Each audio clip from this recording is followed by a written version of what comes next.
Welcome to A levels academy Islamabad. इस video के अंदर हम ऑक्शन एंड बिडिंग के बारे में समझेंगे। ऑक्शन क्या होता है एंड बिडिंग क्या होता है, उसको डिटेल से हम इस वीडियो के अंदर कवर करेंगे इंशाल्लाह। इस वीडियो को स्टार्ट करने से पहले आपकी स्क्रीन पे एक और नई वीडियो शो होगी, आप वो देख लें। अस्सलाम वालेकुम व्यूअर्स, आप सब में से जो भी स्टूडेंट मुझसे नोट्स ख़रीदना चाहता है, आप क्या करेंगे, मेरा ये इंस्टाग्राम अकाउंट आपको दिख रहा है, आप यहाँ पे जाके अपना ऑर्डर डाल सकते हैं नोट्स के लिए। बहुत से स्टूडेंट्स ने आकर यहाँ से मुझसे ऑलरेडी नोट्स खरीदे हैं। ये आपके सामने मैंने चैट्स दिखा रही हूँ आपको। मैंने नेम इसलिए हाइड कर दी स्टूडेंट्स के ताकि उनकी प्राइवेसी डिस्टर्ब ना हो। अभी भी एक और स्टूडेंट की रिक्वेस्ट आई हुई है कि वो मुझसे नोट्स खरीदने के लिए आई है कि ये पेड लिखा हुआ है, पेड है। ये वो स्टूडेंट्स हैं जिन्होंने नोट्स मुझसे खरीद लिए हैं। ऑर्डर लिखा हुआ आ रहा है, ये वो स्टूडेंट है जिसने नोट्स खरीदने हैं, पैसे पे नहीं किए। तो जैसे ही ऑर्डर के लिए पे कर देंगी मुझे, तो उसके बाद इनको नोट्स जो है ऑन टाइम मिल जाएंगे। आपके सामने मैं एक स्टूडेंट के चैट खोलती हूँ, ठीक है। ये आप देखें, मैंने स्टूडेंट की चैट खोली है। यहाँ पे इसको मैंने प्रॉपर्ली सारे नोट्स अपने PDF सेंड कर दिए जैसे इसने मुझे पे किए। ठीक हो गया। तो इस तरह से इसे खरीद सकते हैं ऑन माई इंस्टाग्राम अकाउंट। मेरा फेसबुक पेज भी है, वो भी आपको दिखाती हूँ। ये मेरा फेसबुक पेज है जहाँ पे मैं डिफरेंट इन्फॉर्मेशन डालती रहती हूँ, जैसे कि पास पेपर्स की इन्फॉर्मेशन, पास पेपर्स की पिक्चर, ये सारी चीज़ें आपको मेरे फेसबुक पेज पर आराम से मिल जाएंगी। यानी कि जितने भी पास पेपर है, जो भी लॉ रिलेटेड इन्फॉर्मेशन है, वो सारी आपको मेरे फेसबुक पेज पे मिलेगी। स्टूडेंट्स और टीचर के नोट्स आपको मेरे फेसबुक ग्रुप पे मिलेंगे। अब तक इस ग्रुप पे कम से कम 200 लोगों ने ज्वाइनिंग कर लिया। आप भी इसको ज्वाइन करें, जिससे आपको फ़ायदा ये होगा कि आपको टीचर्स के नोट्स और स्टूडेंट्स के नोट्स इस तरह से फ्री में मिल जाएंगे। आप सबका बहुत ज़्यादा शुक्रिया वो वीडियो देखने के लिए। अब हम इस टॉपिक को स्टार्ट करने लगे हैं। इसका स्टार्ट आपने ऑक्शन से करनी है। इसमें लिखा है ना, auction is a process where things like land, cars, houses और goods are sold to the person who offered the highest price. तो यहाँ स्टार्टिंग पे लिखा हुआ है कि ऑक्शन में क्या होता है कि ये एक ऐसा प्रोसेस है जिसमें लोगों की ज़मीनें, लोगों के घर, उनकी गाड़ियाँ, घर और गुड्स में होते हैं प्रोडक्ट्स। यानी कि किसी भी इंसान की लैंड होगी, ज़मीन हो गई, उसकी गाड़ियाँ हो गई, उसके घर हो गए और उसकी कीमती सामान हो गया। ये सारी चीज़ें आप ऑक्शन कर सकते हो, यानी कि लोगों को बेच सकते हो। और ये वो लोगों को आप बेचते हो जो आपकी ज़मीन पे हाईएस्ट प्राइस लगाता है। यानी कि अब यहाँ पे मैं कुछ इंसान बना रही हूँ आपके सामने, ठीक है, इस तरह से। वैसे तो बहुत ज़्यादा लोग होते हैं, लेकिन यहाँ पे मैंने 2-3 लोग ही बनाया है, ठीक है। एक और भी बना देती हूँ इस तरह से। एक स्टेज रखा होता है इस तरह से बड़ा सा, सही है। स्टेज होता है, यहाँ एक बंदा खड़ा होता है। ये जो बंदा होता है, ये उस सामान को सामने पेश करता है, लोगों के आगे दिखाता है। ज़रूरी नहीं कि सामान लेके आए, क्या पता वो लैंड हो। लैंड तो आप उठा के तो नहीं ला सकते ना, किसी की ज़मीन तो उठा के नहीं ला सकते। तो आप सिर्फ उस ज़मीन के कागजात को इस तरह से पकड़ लेते हो। यानी कि ये बंदा इस तरह से उस ज़मीन के कागजात को पकड़ लेता है और सबसे कहता है कि ये फ़लाँ जगह की ज़मीन है और इसकी फ़िक्स्ड प्राइस जो है 1 करोड़ रुपए है, सही है। आप लोग अब स्टार्टिंग करें, तो ये बंदा कहता है कि मैं इस ज़मीन के 1 करोड़ 10 लाख दूंगा, ठीक है। तो ये वाला कहता है कि मैं ज़मीन के 1,80,000 दूंगा, यानी कि ये इससे ज़्यादा प्राइस बताएगा। तो ये वाला ये कहेगा मैं ज़मीन के 2 करोड़ दूंगा। फोर्थ वाला क्या कहेगा, मैं ज़मीन के 3 करोड़ दूंगा। तो इसके बाद और कोई बंदा बोलेगा नहीं, यानी कि ये सबसे हाईएस्ट प्राइस है 3 करोड़ रुपए, ठीक है। तो ये बंदा क्या करेगा, कहेगा जिसने सबसे हाईएस्ट प्राइस बताई है उसी को ये ज़मीन मिलेगी, सही है। तो ये होता है ऑक्शन में। अब इसमें मैंने ज़मीन की एग्जांपल दी, आप इसमें सामान भी इस तरह से सेल कर सकते हो, गाड़ियाँ भी इसी तरह सेल कर सकते हो, ठीक हो गया। तो ये चीज़ें होती हैं ऑक्शन में। और इसमें लिखा है this is done in a public place और online and anyone can participate. तो ये जो है पब्लिक प्लेस में होता है और ऑनलाइन भी हो सकता है, ठीक है।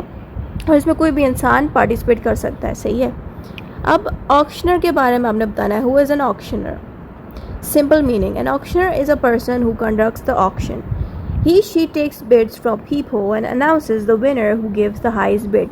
तो वही इंसान जो स्टेज पे बैठा होता है और बता रहा होता है कि इस ज़मीन के या इस प्रोडक्ट के इतनी प्राइस है और आप लोग अब इस पर बिडिंग स्टार्ट करें, ठीक है। ये जो बंदा स्टेज पे बैठा होता है और बाकी लोग जिस तरह से प्राइस बता रहे होते हैं कि मैं इस पर इतने पैसे दूंगा या उतने दूंगा, ये लोग खड़े हुए हैं, ठीक है। तो ये जो बंदा है इसको हम कहते हैं ऑक्शनर। यानी कि ये बंदा जो है, एक प्रोडक्ट होती है, ठीक है, उस प्रोडक्ट के ऊपर लोगों से कहता है कि इस पर आप बिडिंग स्टार्ट करें। बिडिंग का मतलब है कि हर बंदा नई नई प्राइजेस बताएगा। ये कहेगा कि मैं 1 करोड़ दूंगा, ये सुपर की प्राइस बताएगा, यानी कि 1 करोड़ 20 लाख पे जाएगा। फिर उसी तरह ये जो बंदा ये कहेगा मैं 3 करोड़ दूंगा, तो उसी तरह जो है प्राइस जाएगी, सही है। अब ये तो मैंने बहुत हाईस्ट प्राइस बताई है। अब यहाँ पे एक ऐसा प्रोडक्ट है ऑक्शनर के पास जिसकी प्राइस फिक्स नहीं हुई। अब जैसे मैंने पहले बताया था कि ऑक्शनर ने प्राइस फिक्स की हुई थी कि ये 1 करोड़ का प्रोडक्ट है, इससे कम की अमाउंट पे मैं किसी को नहीं दूंगा। तो जितने लोग थे उन सब ने 1 करोड़ से ऊपर की बिडिंग की, यानी कि 1 करोड़ से ऊपर की अमाउंट बताई।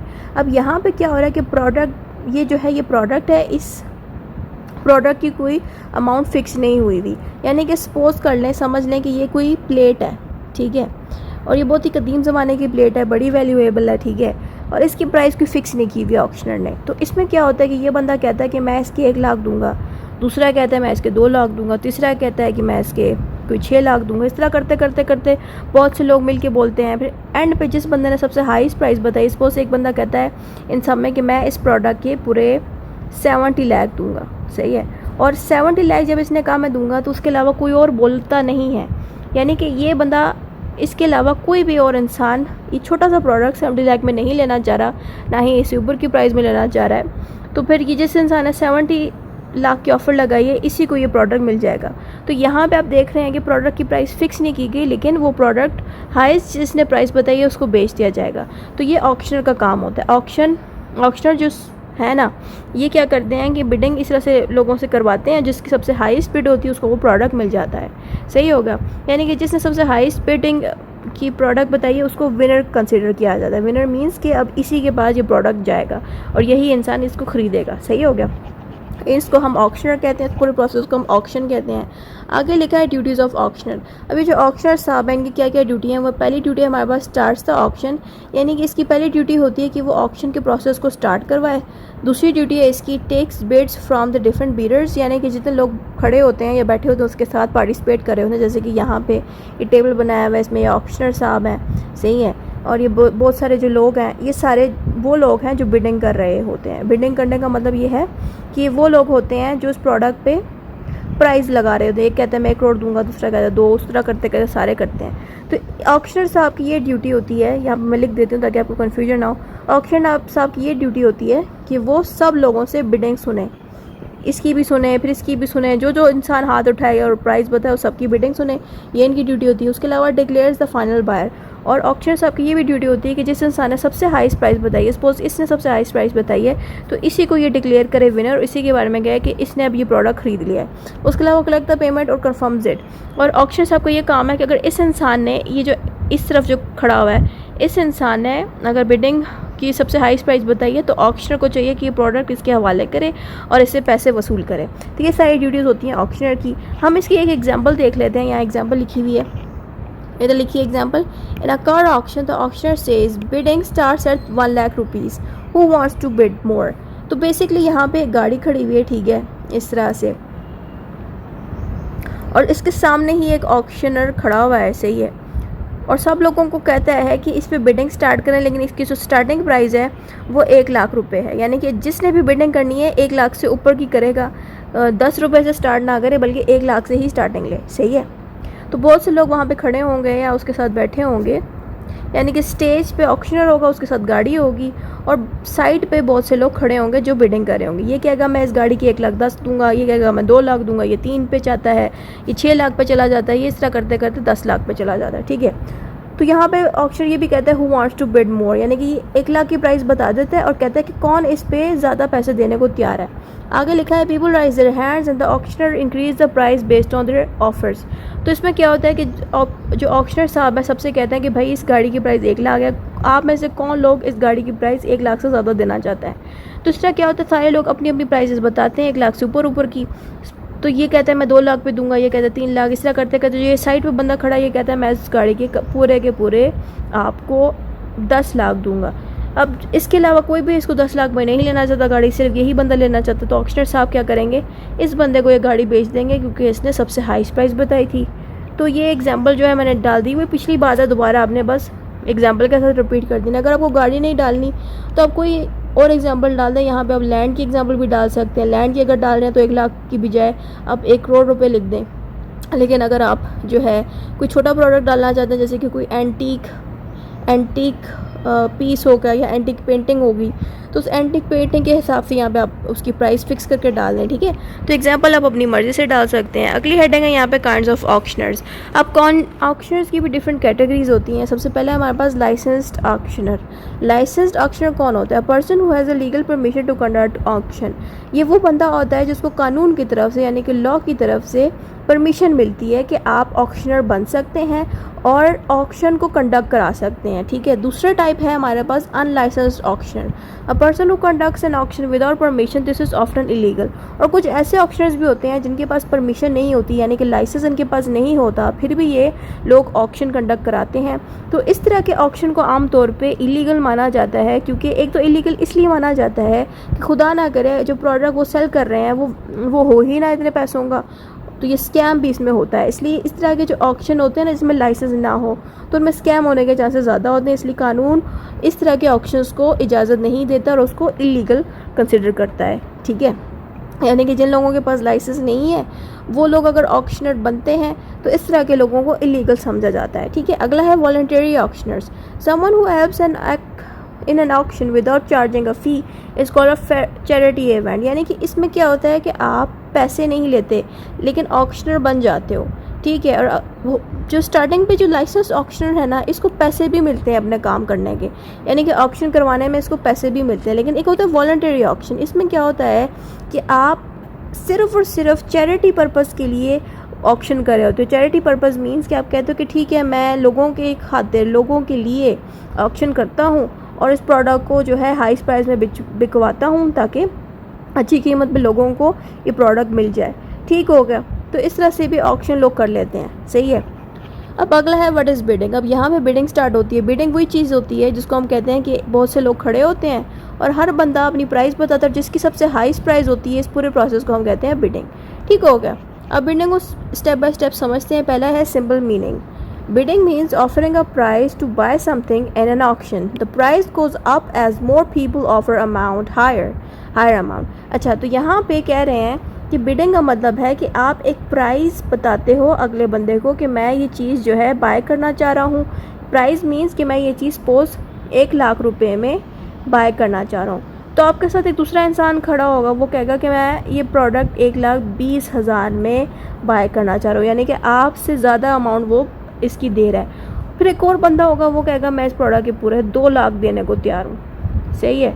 तो इस तरह करते करते जिसकी सबसे हाईएस्ट प्राइस जो बताएगा इस प्रोडक्ट की उसको वो मिल जाएगा। तो इस पूरे प्रोसेस को हम बिडिंग कहते हैं। तो बिडिंग में आमतौर पे सब जो अमाउंट है वो ऊपर ही जाती है, यानी कि बिडिंग में आप ये ना समझो कि प्राइस नीचे जाती है, यानी कि आप 1 लाख होगे तो ऐसा ऐसा वो वापस 10 रुपये में आ जाएगी, ऐसा नहीं होता बिडिंग में। बिडिंग में हमेशा चीज़ ऊपर को जाती है, यानी कि जो पैसे आपने अगर 1 लाख रुपये की प्रोडक्ट आप बेचने चाह रहे हो तो बिडिंग में क्या होता है 1 लाख से ऊपर की प्राइस लोग बताते हैं कि मैं इसकी 1,20,000 दूंगा, 2 लाख दूंगा, ठीक है। तो बिडिंग में हमेशा प्राइस ऊपर की तरफ ही जाती है, ये बात यहाँ पे लिखी है। How it works. Bidding starts as a base price called as reverse price. तो बिडिंग में क्या होता है, रिवर्स प्राइस बताई जाती है। Bidder rise the price for offering more, the highest bid wins when no one offers more. तो bidding में क्या होता है, प्राइस रिवर्स में जाती है। रिवर्स का क्या मतलब है, इसका मतलब ये है कि एक प्राइस आपको लगाई गई है, जैसे कि अगर किसी ने कहा 1 लाख की प्राइस है तो उससे ऊपर ही जाएगी प्राइस, ठीक है। तो ये यहाँ पे लिखा है बिडिंग के बारे में। आगे है टाइप्स ऑफ बिडिंग। अब टाइप्स ऑफ बिडिंग यहाँ पे आ जाती है। सबसे पहली टाइप है हमारे पास open bidding. All bidders know each others offers used in public auction. अब यहाँ पे क्या होता है कि जो भी बिडर आता है वो एक दूसरे को जानता होता है, क्योंकि ऑब्वियसली कई दफ़ा वो एक दूसरे के साथ मिलते रहे हैं ऑक्शन में, तो उनको पता होगा भाई ये बंदा कितनी प्राइस में लेगा। उनको जहन में होता है ये बंदा इतना अमीर है और ये लाजमी इस प्रोडक्ट को कम से कम 10 करोड़ में लेगा, ठीक है। तो कुछ ऐसे भी लोग होते हैं। और आम तौर पे जो ओपन बिडिंग है इसमें ये पब्लिकली होता है, ठीक है, यानी कि इसमें हर बंदा इन्वॉल्व हो सकता है, हर बंदा इसमें आ सकता है। एक होता है sealed bidding. Bidders write their offer secretly. इसमें क्या होता है कि आप ओपनली किसी को नहीं कहते कि ये प्रोडक्ट मैं इतने का लूँगा या उतने का लूँगा। इससे एक और बेनिफिट ये भी हो जाता है कि अगर आप ओपनली नहीं बताते ना अगले को, उससे क्या होता है कि आप मशहूर नहीं होते। जैसे कि ओपन बिडिंग में आपने देखा कि बहुत से लोग ओपनली प्रनाउंस करते हैं ऑक्शनर के सामने कि मैं इसके 10 लाख दूंगा, दूसरा कहता है मैं 20 लाख दूंगा, तीसरा कहता है कितना। उससे क्या होता है कि उस बंदे का नेम सारे जान जाते हैं कि भाई ये बंदा तो इतना अमीर है, इससे इतनी बड़ी बिडिंग प्राइस बताई है इस प्रोडक्ट की।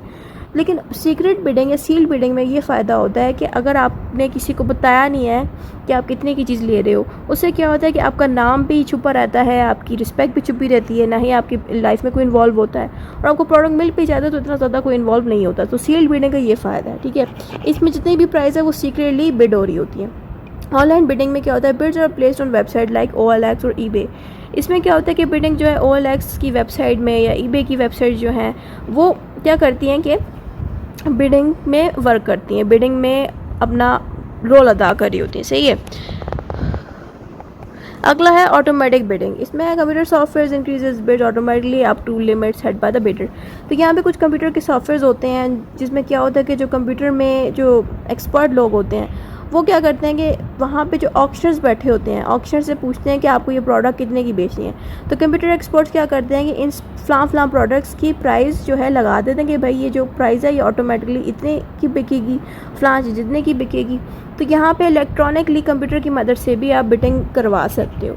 अगले हेडिंग है who is a bidder. A bidder कौन होता है? A bidder is a person who offers to buy something in an auction by placing a bid.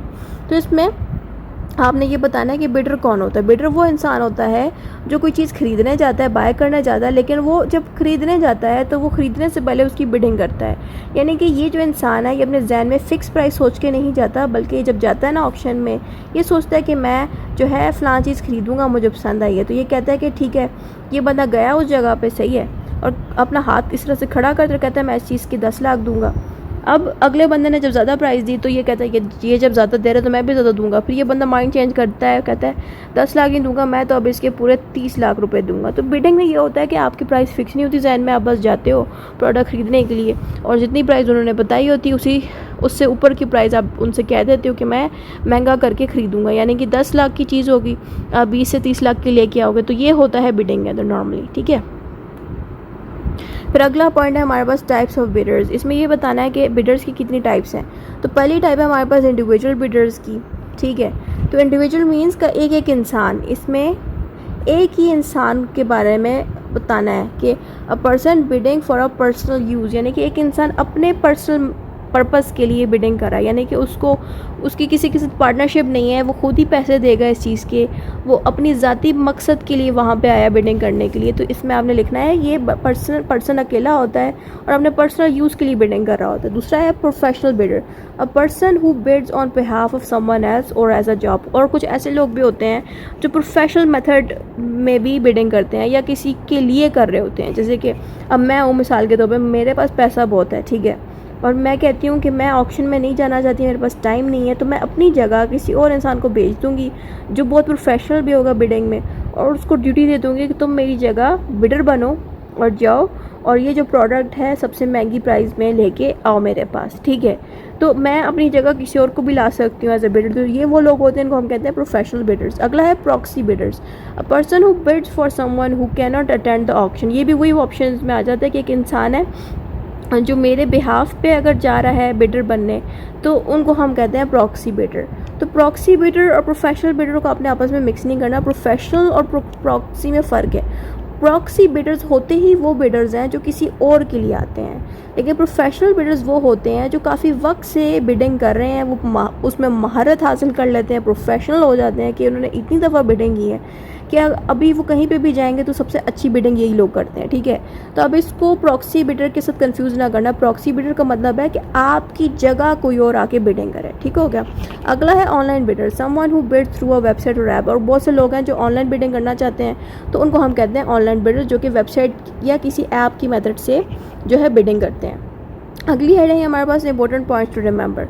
सबसे पहला पॉइंट है the highest bidder wins the auction. Obviously हमने starting में ही पढ़ लिया कि जिस इंसान ने सबसे हाईएस्ट प्राइस बताई और उसको कोई कम्पीट ना कर सके, तो ऐसे लोग ऑक्शन में विन कर जाते हैं, उनको वो प्रोडक्ट मिल जाता है, ठीक है। तो auctioneers must be fair and honour. जो ऑक्शनर है यानी कि जो बंदा कह रहा है कि फ्रां प्रोडक्ट मैं बेचना चाह रहा हूँ, आप इसके ऊपर बिडिंग करें, ठीक है, जो स्टेज पर बैठा होता है, सही है, जो प्रोडक्ट के बारे में बताता है कि ये फ्लां प्रोडक्ट है, इसको मैं बेचना चाह रहा हूँ, आप लोग इस पर बिडिंग करें। तो जो ऑक्शनर है वो फेयर हो अपनी ड्यूटी पे, यानी कि वो ऐसे प्रोडक्ट को ज़्यादा पैसों पे ना बेचें जिसकी वर्थ ही ज़्यादा ना हो। अब जैसे कि अगर आप गोल्ड बेचते हो और आपको पता है कि भाई इतने तोले गोल्ड है, इसकी इतनी ही अमाउंट बन सकती है मार्केट में, ठीक है, तो ये फेयर प्राइस है। अगर आप ज़्यादा से ज़्यादा मांगोगे उस गोल्ड की, इतनी बनेगी भी नहीं, ना ही मार्केट में उतने का बिकेगा, फिर तो ज़ाहिर बात है आप अनफेयर अमाउंट मांग रहे हो। तो ऑक्शनर को चाहिए कि वो अपने ड्यूटी निभाने में फेयर हो और कोई भी अमाउंट पे जो है गलत ना बताए। अगला है some auctions a minimum price is set. यहाँ पे कह रहे हैं कि कुछ ऑक्शंस में एक लिमिटेड अमाउंट सेट की जाती है कि जिसकी कम से कम जो प्राइस है वो 1 लाख रुपए है इस प्रोडक्ट की, आप इससे ऊपर की लगाएं। और दूसरी जगह पर लिखा है once the auction says sold the deal is final. तो इसमें क्या होता है कि एक दफ़ा आपका प्रोडक्ट पे जिसने सबसे हाईएस्ट बिड बता दी, लाइक बहुत से लोग खड़े हुए हैं, हर बंदा इसकी प्राइस, हर बंदा कह रहा है कि एक कह रहा है कि मैं इस पर 1 लाख दूंगा, दूसरा कह रहा है 2 लाख, इस तरह करते करते करते एक फाइनल बंदा खड़ा होता है, वो कहता है मैं इसके 10 लाख दूंगा, और कोई भी बंदा 10 लाख देने को तैयार नहीं 10 सिवाय इसके। तो इसी को ये चीज़ मिल जाएगी। और एक दफ़ा ऑक्शनर कह दे कि कोई और बिड करना चाहता है मज़ीद 10 लाख के अलावा और बढ़ाना चाहता है प्राइस, तो कोई बोलता नहीं है। तो ऑक्शनर कहता है कि ठीक है ये प्रोडक्ट सोल्ड हो गया। किसको सोल्ड हो गया? उस 10 लाख वाले बिडर को, सही है। तो एक दफ़ा सोल्ड वो कह देता है ना ऑक्शनर, तो इट मीन्स क्या वो प्रोडक्ट उस बंदे को चला गया है, अब आपको नहीं मिलने वाला। तो ये चीज़ें होती हैं। अगली हेडिंग है हमारे पास एग्जाम्पल सिचुएशंस, यानी कि क्या एग्जाम्पल इसमें आप डाल सकते हैं। इसमें लिखेंगे imagine a land acquisition auction, sorry, यहाँ पे लैंड की ऑक्शन हो रही है, यानी कि ज़मीन को ऑक्शन किया जा रहा है। तो यहाँ पे सबसे पहला पॉइंट देखें तो auctioneer says starting a bid is 5 lakh rupees. तो जो ऑक्शनर साहब है ना, उसने एक ज़मीन के बारे में जो है लोगों को कहा है कि जो ज़मीन है, इसने हाथ में उस ज़मीन के कागजात पकड़े हुए हैं और कहा है इस ज़मीन की जो प्राइस है वो पूरे 5 लाख रुपए है। 5 लाख से कम की बिडिंग आप नहीं कर सकते, बल्कि 5 लाख से ऊपर की प्राइस आप बताएं, ठीक है। तो ये एक बंदा खड़ा हुआ है, कहता है ठीक है मैं इस ज़मीन के 5,80,000 दूंगा। दूसरा बंदा कहता है नहीं मैं पूरे 6 लाख दूंगा। तीसरा बंदा जो खड़ा होता है वो कहता है मैं इसके पूरे 10 लाख दूंगा। इस तरह करते करते करते करते जो सबसे हाईएस्ट बिडिंग की जिसने प्राइस बताई है उसको मिल जाएगा। अब जैसे कि एग्जांपल देखें, बिडर ए ऑफर्स 5.5, यानी कि ये जो सपोज ये जो बंदा यहाँ खड़ा हुआ है ये ए है, इसका नाम ए है, इसने 5.5 अमाउंट बताई है कि मैं इसके 5.5 दूंगा। 5.5 मीन्स कि ये कहता है कि मैं 5,50,000 दूंगा, एग्जाम्पल समझ लें, ठीक है। अब दूसरा बंदा कहता है जो बिडर बी है, ये जो साथ खड़ा हुआ है इसके, ये बिडर बी है, ये कहता है कि मैं इसके पूरे 6 लाख दूंगा। ज़ाहिर बात है 6 लाख तो इस वाले से ज़्यादा होता है ना। तो बिडिंग कंटिन्यू, तो इससे क्या होता है कि बाकी लोग भी कंटिन्यू करते रहेंगे, अपनी अपनी हाईएस्ट प्राइस बताएंगे। आगे लिखा है बिडर डी ऑफर 7 लाख। तो इस तरह करते करते डी साहब आ जाते हैं, इस बंदे का नाम डी है, ये पूरे 7 लाख अमाउंट बताता है जो कि ऑब्वियसली सबसे हाईएस्ट है। No one offers more. तो जैसे ही 7 लाख तक बात पहुंचती है तो बाकी सारे बिडर से पूछा जाता है कि 7 लाख से ऊपर के अमाउंट भी बताना चाहता है। तो सब लोग चुप हो जाते हैं, क्योंकि कोई भी इंसान ये जो लैंड है इसको 7 लाख तक की प्राइस में नहीं लेना चाहता, ना ही इससे ऊपर की प्राइस में लेना चाहता है। तो फिर ऑक्शनर क्या करेगा, इस 7 वाले बंदे को, यानी कि जो पर्सन डी है जिसने 7 लाख की अमाउंट बताई है, इसको लैंड दे देगा, सही है। तो यहाँ पे लिखा आएगा ऑक्शनर से sold to bidder D for 7 lakh rupees. बस इस तरह करके जो है ऑक्शन कंप्लीट हो जाएगी कि जो 7 लाख जिस बंदे ने ऑफ़र की है उसको कहा जाएगा कि बिडर डी को ये जो लैंड है 7 लाख रुपए में दे दी गई है, ठीक है, सोल्ड कर दी गई है। तो इतना ही था इस वीडियो में। Thank you for watching and don't forget to subscribe.